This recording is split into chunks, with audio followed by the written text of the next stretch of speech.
oleh orang Kristen sesuai dengan kitabnya dan apa yang dilakukan oleh umat Islam seperti itu. Tak kasih contoh supaya siapa tahu Pak Yulis itu bisa mendengarkan. Saat di Al-Qur'an itu mengatakan seperti ini. Bismillahirrahmanirrahim. Wa aqimus sholata wa atuz zakata wa ma tuqaddimu li anfusikum min khairi tajiduhu indallahi innallaha bima ta'maluna basyir. Dirikanlah salat dan tunaikanlah zakat, segala kebaikan yang kamu kerjakan untuk dirimu akan kamu dapatkan banyak di sisi Allah. Sesungguhnya Allah Maha melihat yang mau kamu kerjakan. Nah, siapa yang melakukan ini? Ternyata umat Islam melakukan sholat dan melakukan zakat. Dan satu lagi, aqimus sholata dzul qismi ila asaki laili wa qur'ana fajri inna qur'anal kujri kasamas huda. Jadi dirikanlah sholat dari sesudah matahari tergelincir sampai gelap malam, dan dirikanlah pula sholat subuh. Sholat subuh itu disaksikan oleh malaikat. Nah, di sini umat Islam melakukan ini yang dikatakan sebenarnya siapa yang mengimani, siapa yang percaya dengan kitab sucinya, dan siapa yang melaksanakan sesuai dengan perintah Sang Maha Pencipta. Yang diimani siapa Sang Penciptanya, perintah larangan seperti itu sesuai dengan kitab sucinya. Itu intinya sebenarnya. Silakan. Terima kasih. Terima kasih Bang Erwin. Oke, kita sapa di sini ada El. Halo El. Muslim dan Muslim El. Uni Muslim. Oke, silakan El. Waalaikumsalam warahmatullahi wabarakatuh. Iya, saya baca pertanyaan siapa yang imani kitab suci. Oh iya. Menurut saya, Nabi pertama itu kan Nabi Adam. Nabi Adam itu udah beriman. Kenapa disebut beriman? Karena dia kan disuruh masuk ke surga melalui pintu surga. Nah, sebelum dia masuk, Jangan menurut saya, El. Ini tidak benar. Oh iya, maaf. Menurut Oke, izin kalau Muslim di sini aturannya ketat. Tidak boleh menurut saya. Oh iya, maaf. Di sini ini harus menggunakan dalil. Iya, maaf. Oke. Yang saya ketahui dari saya belajar ya, itu Nabi Adam itu masuk ke surga, disuruh membaca tulisan lafaz di atas pintu surga itu. Dalilnya El. Lalu izin. Mohon maaf saudariku, tidak bermaksud untuk merendahkan atau ini aturan komal saya. Muslim di sini tanggung jawabnya besar.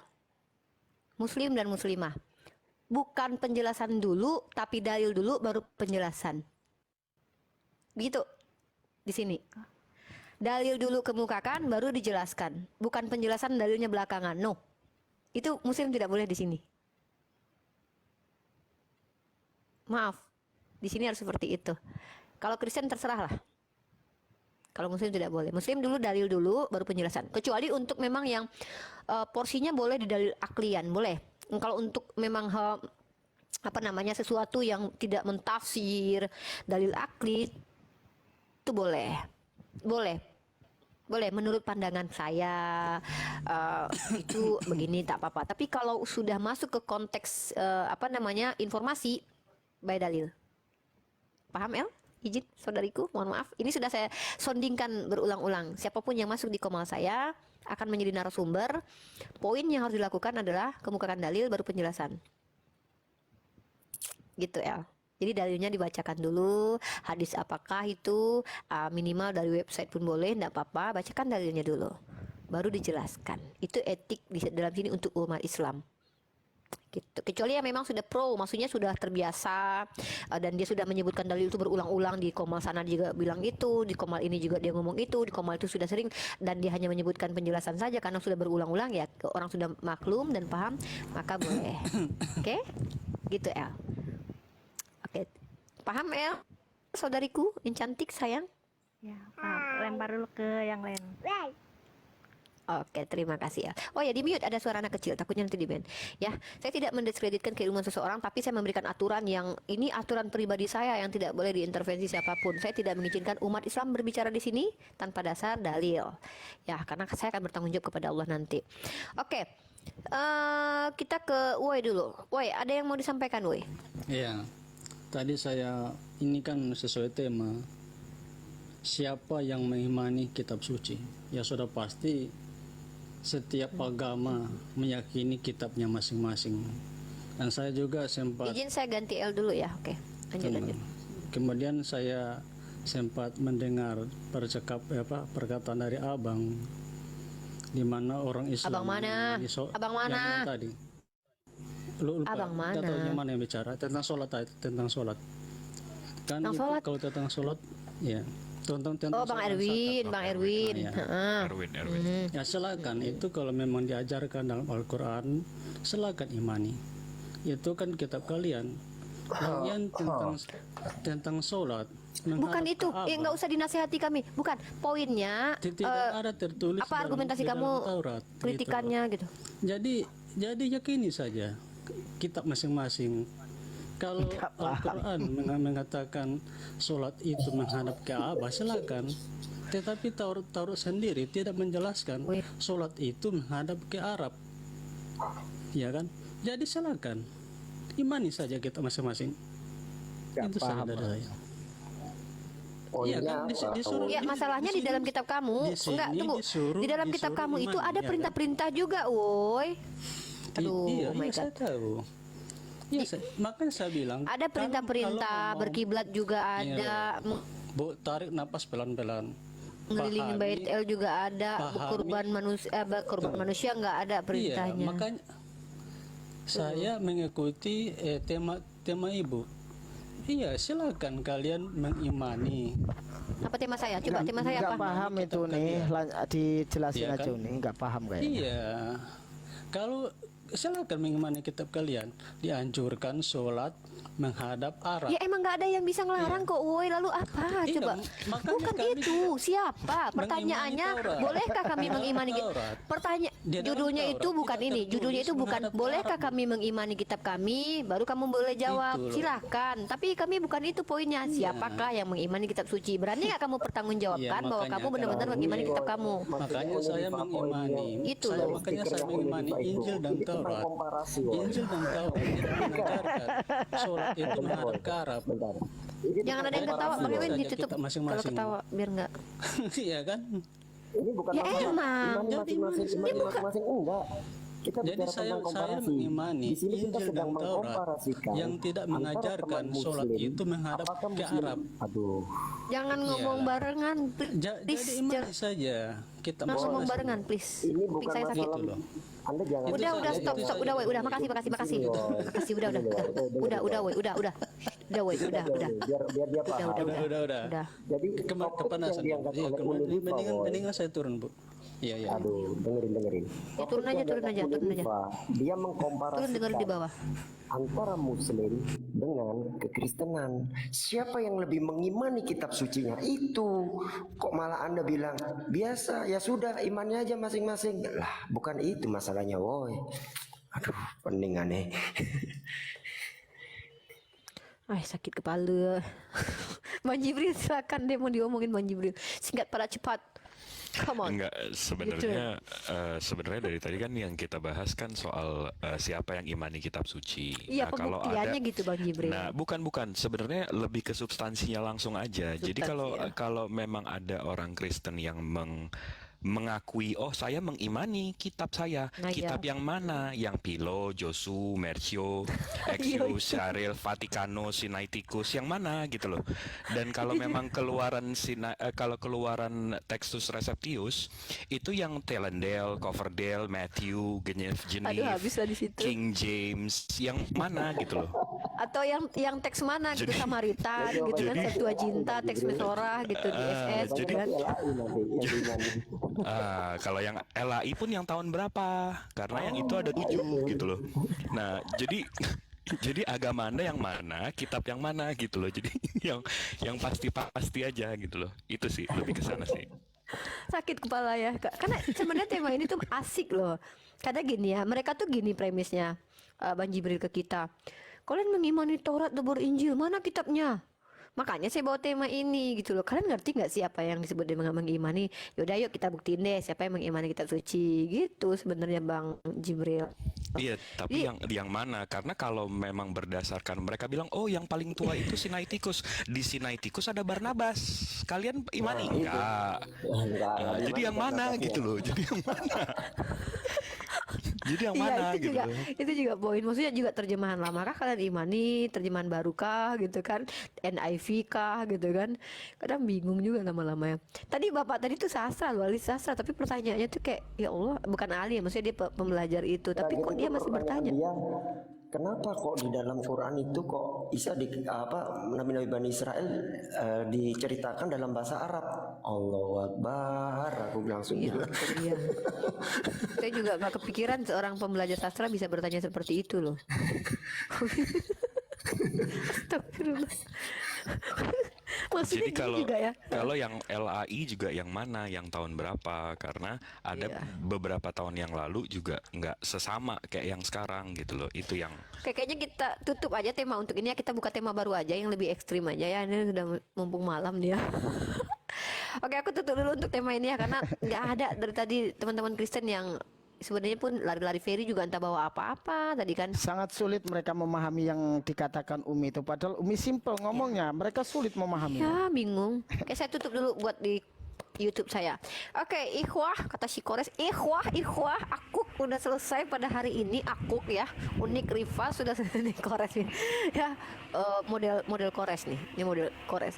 Aku sudah selesai ikhwah dengan tema hari ini. Aku tidak dapat poin apa-apa dari teman-teman Kristen. Kenapa? Sebenarnya banyak hal yang mau aku bawa. Andai pun mereka bilang aku mengimani TB, kenapa kalian nggak percaya kepada kata Paulus? Hanya ada satu Allah bagi kita yaitu Theos, dan satu Tuhan bagi kita yaitu Yesus. Kenapa kalian bilang Theos, Kurios adalah Theos gitu kan? Kalian mengimani nggak sih? Kenapa ketika Yesus memerintahkan muridnya untuk menjual hartanya gitu, kalian nggak ngelakuin gitu? Kenapa ketika Yesus bilang engkaulah satu-satunya Allah yang benar, tapi kenapa kemudian Yesus dijadikan Allah? Itu juga aku mau buktiin kepada kalian. Kalau kami coba tunjukin apa dogma kami yang tidak sejalan dengan Al-Quran gitu. Itu sebenarnya. Oke, kita ganti tema guys. Saya akan close dulu untuk di YouTube. Teman-teman di YouTube, jangan lupa teman-teman di YouTube ya. Terima kasih atas partisipasinya lumayan. Alhamdulillah YouTube viewersnya semakin hari semakin lumayan. Alhamdulillah teman-teman, terima kasih atas kontribusinya di YouTube. Semoga channel Riva MOW semakin besar ya, semakin bagus. Apakah sudah berhenti kah? Oh sudah, ini sudah mati ternyata. Amin, amin, amin, amin. Iya, amin ya rabbal alamin ya. Dan bermanfaat untuk dokumentasi bahwa nanti anak-anak cucu kita akan melihat, oh ini ternyata diskusi lintas agama, gitu ya. Oh ternyata sudah close, alhamdulillah sudah close, terputus ternyata. Oke, kalau begitu kita stop di sini dan kita akan masuk ke tema. Mungkin ada ajuan tema, mungkin sudah ada post di sini. Ya, mungkin kita bahas tema lain lah mungkin ya, tema yang ringan-ringan lah. Tadi tema yang cukup mungkin ternyata sulit bagi teman-teman Kristen saya untuk memahami tema ini. Baiklah, besok-besok akan saya kasih tema yang mungkin mereka tuh cuma pengen tema Yesus Tuhan bukan gitu. Apa sih gitu kali ya. Udahlah ya Allah. Alaikum Fos. Fos silakan ajukan tema lah Fos. Ajukan tema lah apa gitu Fos. Ini ada R2 won ini. Warahmatullahi wabarakatuh.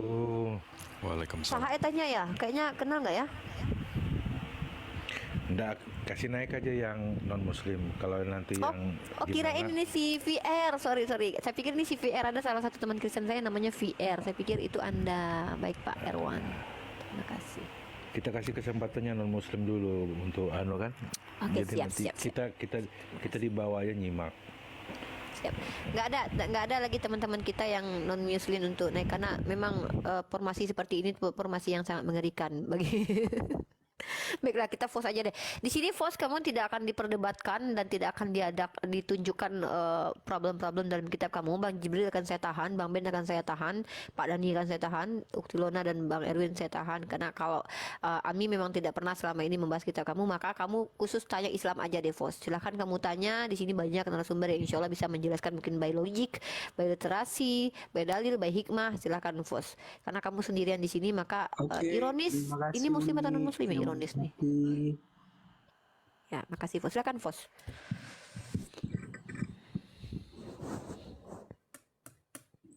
Pertanyaannya apa, Jadi Fos? saya sudah bisa bertanya, Uni. Silakan, Dekku. Uni sudah makan belum? Belum mau beliin makan, beliin lah makan. Apa makan apa? McD aja. Kok nggak pernah Udah lawan tutup. Mikana takut sama saya. Ya udah dong, kalau gitu silakan lanjut yang lain pertanyaannya, Pos. Oke. Bisa nggak lebih? Jadi ini saya simak tadi bahwa siapa ini Bunda Ami mengatakan dan teman-teman lain mengatakan bahwa Al-Quran itu dihafalkan ya. Mm-mm. Oke. Aku bertanya ya. Jadi Boleh, Dekku. Jadi kalau memang konsepnya dihafalkan secara manusiawi kan kepandaian kita juga terbatas gitu atau cara menghafal. Soalnya kalau aku baca-baca Al-Quran itu nih banyak sekali sampai berapa sampai berapa buku, berapa kitab, 30 ratusan lebih seperti itu. Di dalam satu kitab itu ada berapa juga ratusan ayat. Secara manusia apa memang bisa dihafalkan semua kah? Silakan, Nek.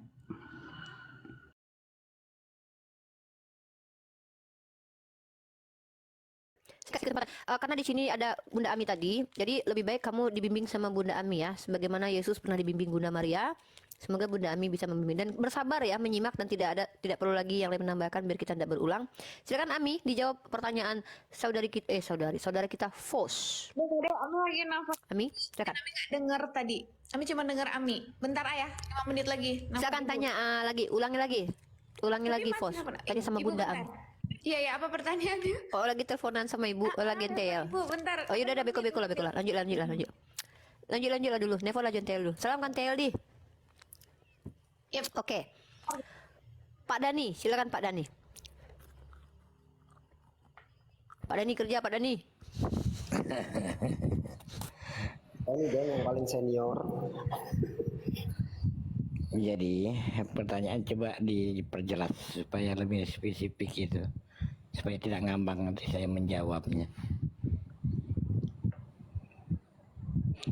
Oke Pak Dani, terima kasih. Jadi mungkin saya perjelaskan lagi. Sebenarnya pertanyaan saya hanya mengulangi kata teman-teman tadi bahwa Al-Quran itu sebenarnya bukan ditulis sih dasarnya, tapi dia berdasar dari hafalan seperti itu.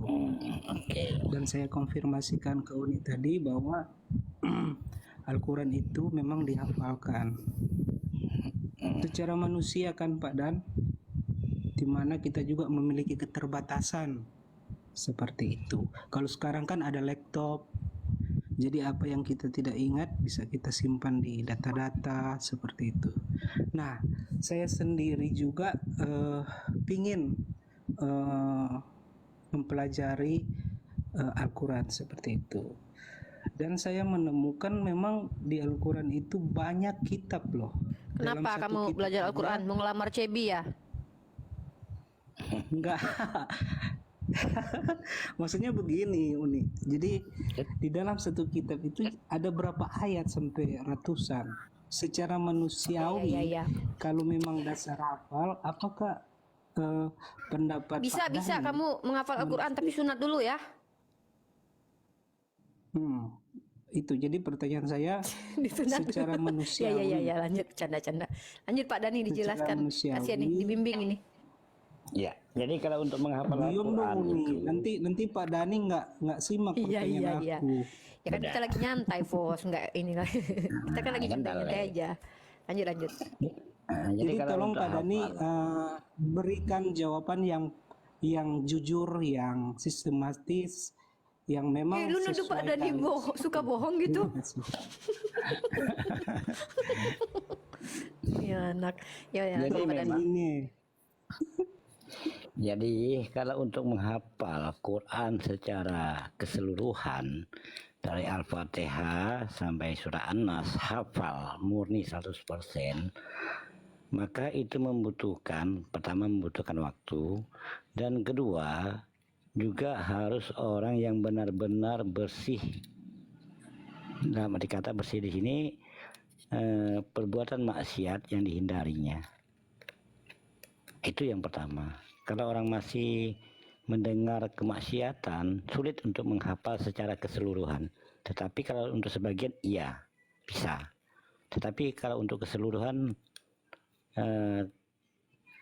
boleh dikatakan tertutup kemungkinan itu. Makanya para penghafal itu selalu menjauhkan pandangan telinganya daripada sesuatu hal yang bersifat maksiat.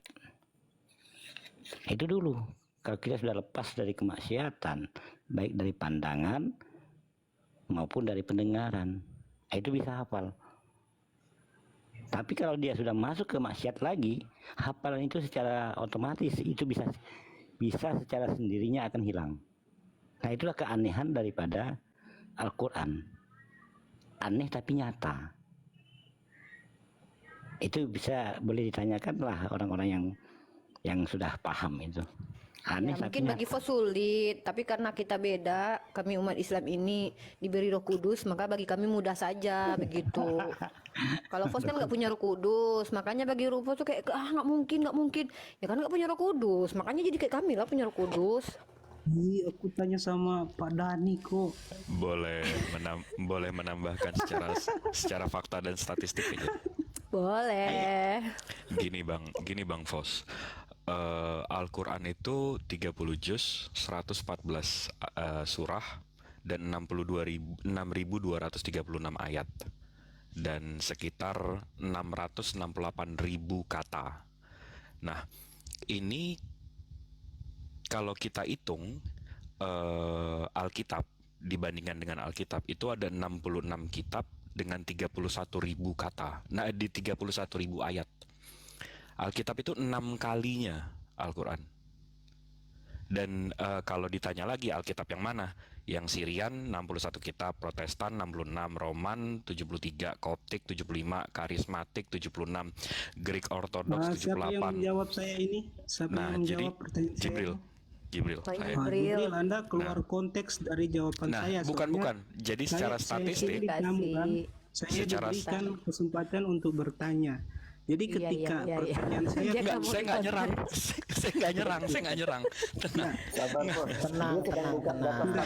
Ya udah kita manjakan aja lah dia, Bang. Itu mengerikan menurut Fos, mengerikan itu, informasi begitu tuh menakutkan buat Fos, Bang Jibril. Sudah tajam itu, Bang Jibril.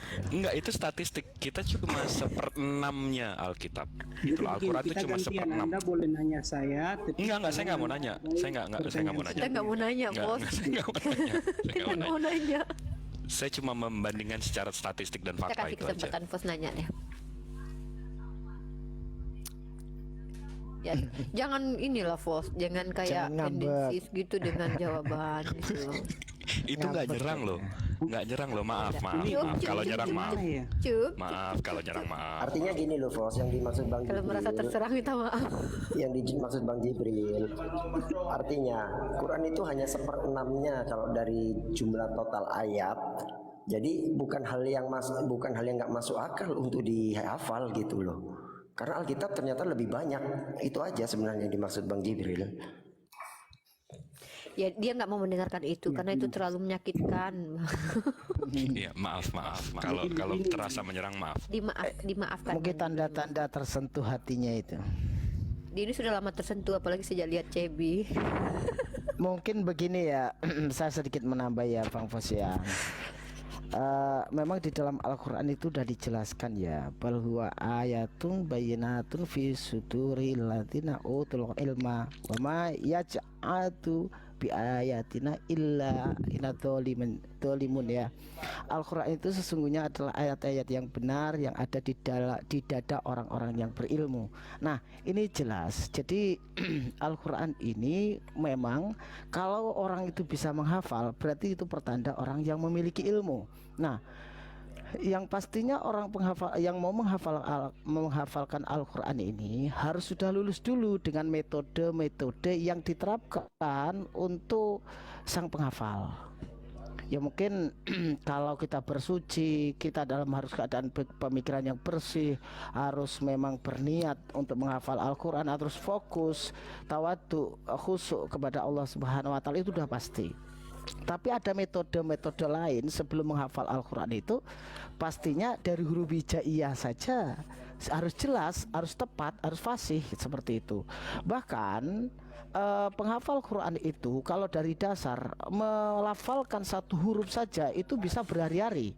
Contoh ba gitu ya. Kalau dirasakan itu memang belum sesuai dengan kaidah ilmu yang diterapkan, itu belum boleh berubah menghafal menempatkan diri pada satu huruf hijaiyah. Apalagi pada huruf-huruf tertentu seperti H yang harus memang bersih, mengeluarkan suara tanpa ada desis angin keluar dari tenggorokan, menempatkan diri huruf sin, sya seperti itu, harus di ujung lidah, di atas lidah seperti itu. Itu metode-metode yang memang diterapkan untuk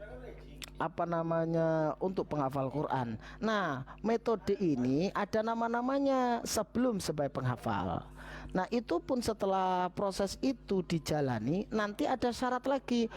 Sebelum menghafal Al-Quran itu harus hafal dulu surat Yasin atau juz 30, juz yang terakhir itu, ketika beberapa surat di juz 30 itu nanti harus menghafal dulu surat Al-Waqiah, baru itu mengawali. Nah, nanti ada contoh ya, metode itu metode thoriqah tasalsuli, ya kan, itu mengulang-ulang ayat dari satu ayat itu untuk disetorkan itu berhari-hari sampai memang pelafalannya tepat. Nah, nanti setelah itu setor lagi, maunya hari ini 5 ayat gitu ya, hari kedua besok harus setor 2 ayat. Nah, waktu kita setoran 2 ayat itu harus mengulang lagi dari ayat pertama, begitu terusnya. Nah, nanti singkatnya setelah orang itu menghafalkan semuanya, hafal satu lembar itu pada hari tertentu harus mengulang dari awal, terus bertambah, mengulang lagi dari awal, bertambah lagi 1 ayat, begitulah prosesnya. Nah, setelah jadi penghafal pun tidak boleh terus kita tinggal diam, itu ada prosesnya lagi, murojaah, itu ada nama-namanya. Inilah kesempurnaan Al-Quran. Jadi dalam konteks, makanya tadi ada judul siapa yang mengimani, ini ada korelasinya. Penerapan umat Islam ini luar biasa. Penghafal Quran manfaatnya apa? Yang saya katakan tadi, orang-orang yang memang di dadanya ada yang berilmu. Siapapun penghafal Quran, kita pastikan orang itu adalah orang yang berilmu. Begitu nih. Oke, aku baru baca buku barusan kan, buku hadiah dari Mbak Hida di halaman ke-62. Oke, silakan lanjut. Ironisnya muslim atau non muslim nih?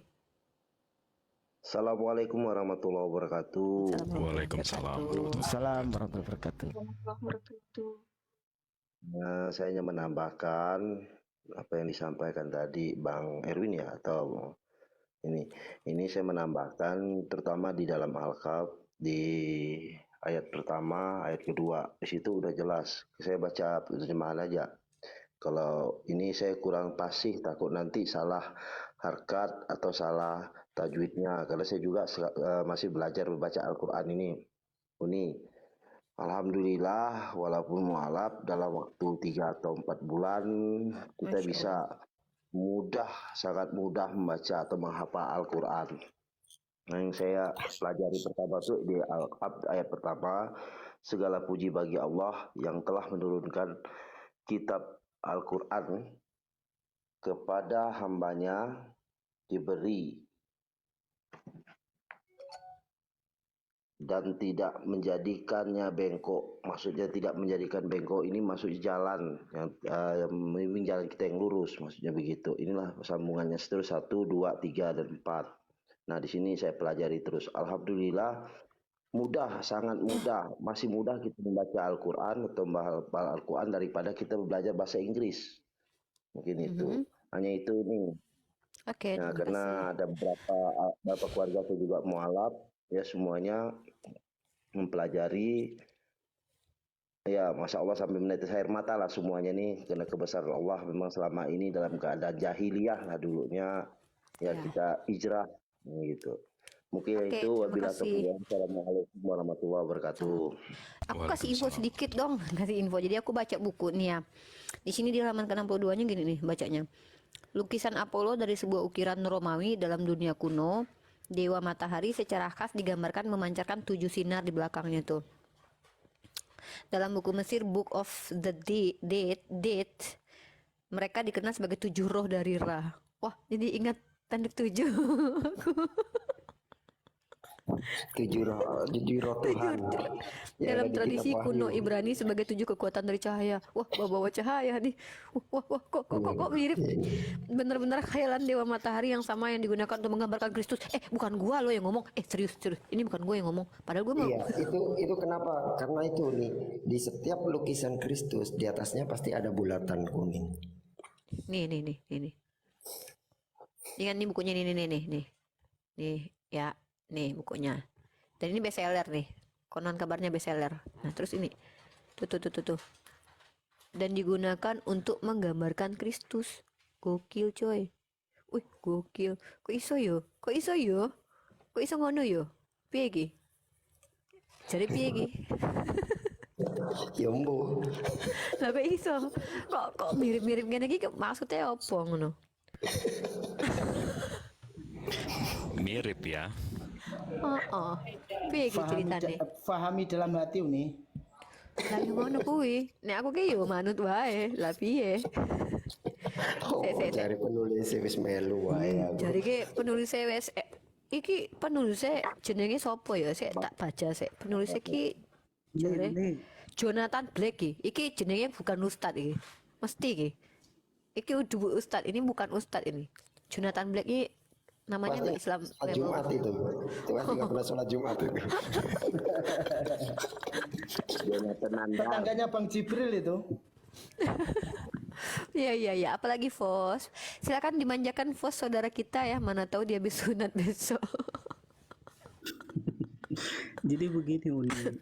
Saya belum Semoga buat dapat Fos Uni esensi Riva. Sekarang ada yang leser nggak sakit? Hah? Disunat. Ada yang laser Nggak Fos. sakit Fos, jadi jangan takut. Takutnya nanti menghafal Al-Quran berat, harus disunat lagi.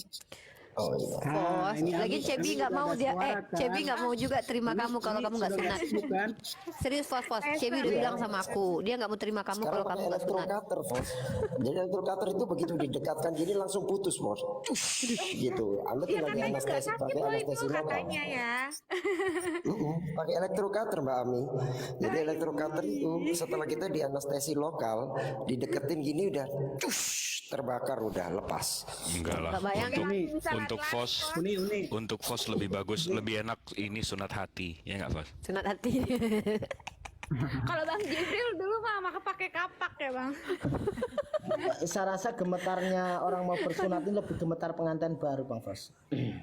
Ami jawab dong pertanyaan aku boleh? Pertanyaannya. Ami pun nggak mau lo terima kalau nggak sunat loh. Iya sunat dulu dong, tapi jawab pasti jawab. Jawaban Ami enggak. Thank you.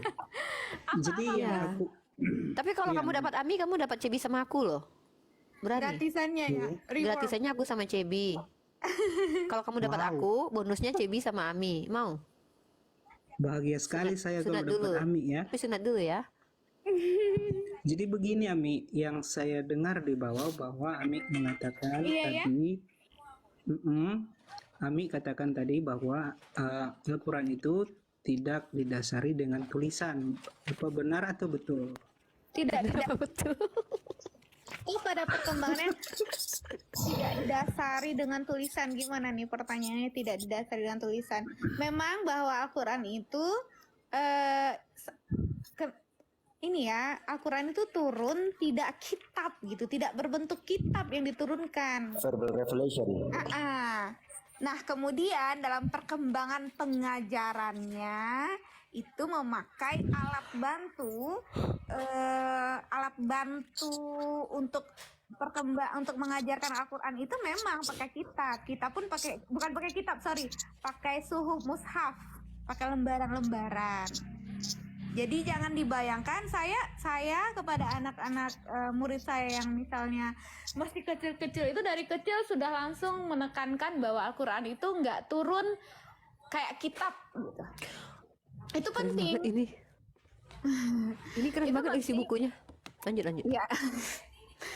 Nah, kitab itu dan kalau dalam Al-Quran term kitab pun itu ditujukan ke misalnya zalikal kitab gitu. Kitab ini itu ayat yang disuarakan itu loh. Enggak yang kitab ini kemudian mushaf, itu bukan, Fos. Kan dalam kitab juga bilang kitab ya. Dalam kitab, sorry. Dalam Al-Quran kan juga bilang kitab ya, memakai kata-kata kitab juga. Tetapi kitab yang dirujuk oleh Al-Quran itu sendiri adalah ayat-ayat Allah tadi. Bukan jebret, bukan buku yang dikatakan oleh Al-Quran tentang kitab. Gitu loh, Fos. Nah, masalahnya apa, Fos? Oke, baik. Itu akan timbul pertanyaan sih. Memang inti dari pertanyaan saya, soalnya kan Ami mengatakan bahwa Al-Quran itu tidak berdasarkan dari tulisan, tapi hafalan gitu loh. Apa benar itu, Ami? Saya bingung tentang berdasarkan itu, bahwa memang Al-Quran itu turun memang tidak berbentuk buku, tidak berbentuk lembaran, tapi lafaz gitu. Dan kemudian memang dalam penjagaannya salah satunya selain hafalan itu juga dituliskan dituliskan di dalam lembaran-lembaran gitu. Tapi kalau misalnya dasar yang menurut Fos adalah tidak ada tulisan sama sekali, ya salah dalam perkembangannya. Kemudian Al-Quran itu dituliskan, dibaca, dihafal. Poinnya apa sih, Fos? Bentar, Fos, aku mau kasih literasi nih, Fos. Poinnya apa sih? Maksudnya Al-Quran itu adalah kalam dari Allah. Nah, ada yang dilafaz. Gini. Poinnya gini. Pokoknya mau ditulis, mau dihafalkan, kalau itu sejalan maka itu Al-Quran. Udah, itu aja poinnya ya. Bukan berarti yang tertulis juga bukan Al-Quran gitu. Ya. Jadi gini loh, Fos. Aku mau kasih Jadi literasi. sejak turun Al-Quran kan verbal revelation, Fos. Para sahabat ini juga tidak berdasarkan tulisan, Fos. Jadi dia menghafal apa yang dilafazkan oleh Rasulullah. Dihafal semua oleh para sahabat. Dalam perkembangannya ada yang namanya alat bantu. Ketika ada yang namanya ditemukan alat tulis, media penulisan. Misalnya kalau dulu dari pelepah kurma, ada beberapa sahabat yang menuliskan hafalannya pada pelepah kurma. Terus ada yang menuliskan pada kertas atau papirus. Jadi yang namanya suhuf atau mushaf itu adalah alat bantu aja, Fos. Tapi kita Quran tidak mendasarkan keaslian keoriginalan teks ini pada yang namanya kitab, tidak, tapi pada hafalan yang dihafal secara turun temurun, dan ini bersanad, Fos. Jadi ketika seorang hafiz, dia pasti punya guru, dan itu dirunut sanadnya itu pasti ketemu, Fos, sampai Rasulullah itu nanti. Itulah hebatnya Quran, Fos. Nanti oke, Pak Bet, thank you. Tapi pertanyaan saya sebenarnya mudah sih dipahami. Jadi kita tahu tidak bisa dipungkiri bahwa kemanusiaan kita sebagai manusia kan memiliki keterbatasan seperti itu. Misalnya saya contoh kan zaman sekarang sudah punya laptop. Ketika kita menyusun berapa lembar aja kan kita harus ketik. Iya kan, yang kesusahan kan biar kita nggak lupa. Kamu, Fos, kok kamu menjengkal orang-orang Islam? Fos, justru ini saya itu punya keterbatasan. Yang sudah masuk ke intinya, cuma satu atau dua orang, Fos. Yang menghafal Quran itu banyak orang. Jadi pertanyaan saya, Ami. Pertanyaannya itu apa? Jadi pertanyaan saya, Ami, secara manusia, saya kan manusia juga kan, Ami juga kan manusia. Kamu kan anak Tuhan kan? Dan adalah Tuhan. Maksudnya begini. Kan gitu. Maksud saya begini. Anak Allah adalah Allah. Kamu kan anak Allah, berarti kamu Allah. Jadi pertanyaan Fos ini, mustahil seorang manusia itu yang pemikiran terbatas bisa menghafalkan Al-Quran yang sebanyak ayat. Mungkin itu Fos bilang. Itulah inti pertanyaannya, benar nggak? Mustahil seorang manusia yang keterbatasan pikiran mampu menghafalkan sebanyak ayat tersebut. Mungkin itu ya, Fos. Justru di situ, Fos, Quran ini tidak dihafal oleh satu dua orang aja. Tapi oleh banyak orang, ribuan bahkan jutaan orang, dan ini turun temurun dari generasi ke generasi. Fungsinya apa? Ketika ada satu dua orang yang mengalami, misalnya dia mengalami penurunan ingatan, ini masih ada yang lain yang bisa menghafalkan. Masih ada yang lain yang bisa menjaga hafalan itu. Itulah fungsinya. Kenapa Quran ini dihafal oleh segitu banyak umat muslim. Dan itu dilakukan turun temurun dari generasi ke generasi. Bukan cuma sedikit atau segelintir orang. Itu, Fos. Jadi Bang Fos harus juga paham begini ya. Al-Quran itu kan juga banyak menjelaskan bagaimana orang ini berbeda-beda dalam kemampuan. Makanya Allah itu mengatakan seperti di dalam Al-Quran itu jelas dalam memberikan sesuatu itu tuh sesuai dengan kemampuan. Nah, siapa sih orang yang bisa menghafalkan Quran? Kan begitu. Nah, pastinya orang yang izin turun. Siapa Dani? Ya bentar lagi saya mau close juga. Saya mau melalak orang-orang di sini. Orang-orang yang diberikan kelebihan-kelebihan oleh Allah Subhanahu wa taala. Nah, kenapa Bang Flos bertanya begitu? Karena Bang Flos kan melihat fenomena nih, IQ orang berbeda-beda, kemampuan orang berbeda-beda. Nah, di dalam Islam itu tidak semua orang yang bisa menghafalkan, tapi banyak, bukan semua orang. Nah, tetapi umat muslim selalu berusaha untuk bisa membaca. Bagi yang tidak bisa menghafalkan, ia membaca, mempelajari dengan kaidah-kaidah ilmu. Bagi yang mampu menghafalkan, lebih bagus. Nah, sinilah orang ini berlomba-lomba untuk belajar. Yang mampu menghafal, ya pahalanya pasti berbeda, kan begitu. Nah, di sini nilainya Allah lah yang menilai, seperti itu Bang Flos. Jadi nggak terus saya mau close ini gimana gitu kan, nggak usah, nggak seperti itu. Bahkan orang buta aja bisa ngafalin Quran loh, Fos. Hebatnya Quran di sana, Fos. Orang buta, Fos, bisa ngafalin Quran. Ya. Ini bentar dulu. Siapa yang mau bicara dulu nih? Utilona atau Bang Ironis nih? Saya sebentar menambahkan. Oke, ini bentar. cerita atau kenyataan ya, anak yang baru mualaf dari orang tua mualaf dimasukkan ke pondok tahfiz Al-Quran dalam waktu 1 tahun, alhamdulillah habis 30 juz. Mau buktikan nanti saya kirim gitu. Itu dengan Utilona. Utilona silakan. Kita mau close, silakan. Utilona, sayang, darling. Come on, darling. Ya, udah kedengeran saya. Satu lagi buat siapa? Fos ya yang nanya tadi. Coba googling Naja ya. Dia itu masya Allah seorang hafiz Quran. Tahun 2019 dia ada di RCTI. Jadi di RCTI ya? Naja, iya. Naja ya Unia. Di RCTI setiap Ramadan itu selalu ada hafiz Quran Indonesia. Naja ini adalah anak penderita lumpuh otak. Kita taunya dia disebutnya cerebral palsy. Secara logik ya, namanya orang ya, Bang Fos. Otak itu adalah sumber kognitif kita. Tapi anak ini divonis lumpuh otak dan masya Allah dia hafal Al-Quran 30 juz 10 bulan. Ini semua membolak-balik kalau aku bilang. Fos otak sehat nggak apa Bible satu pun. Makanya gini Bang Fos satu, kami Muslim ya siap. Oke. Assalamualaikum warahmatullahi wabarakatuh. Waalaikumsalam warahmatullahi wabarakatuh. Jadi gini Bang Fos, kami Muslim itu percaya insya Allah penjagaan Allah atas Al-Quran itu memang nyata. Seandainya di seluruh dunia ini Al-Quran dibakar atau tidak ada tulisan satupun, tetapi ketika para hafiz Quran itu masih hidup, insya Allah Al-Quran akan bisa dituliskan kembali. Itu aja. Ya intinya tadi, hafal atau tidaknya Al-Quran itu bukan dari intelektualitas, bahkan tadi sudah ada bukti ya, yang bahkan fungsi otaknya pun tidak sama seperti Fos gitu ya, bisa menghafalkan Al-Quran. Nah Fos otaknya sehat gitu kan, normal ya kan, Jangankan Al-Quran, Bible aja nggak hafal kan, kasihan banget gitu. Itu aja ya intinya. Begini. Ya mungkin ada kita closing statement dulu aja. Udah nggak usah tanya-tanya lagi, udah mau tutup. Aku mau tutup banget Uni. Iya. Jangan tajem-tajem banget. Aku mau tutup ini, Bos, mau tidur. Nggak mau kelayapan.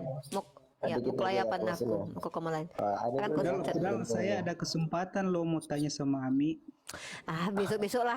Nanti saya bikinkan khusus kamu ngomong sama Ami nanti. Ami menjawab false judul. Ya, nanti. Silakan, monggo.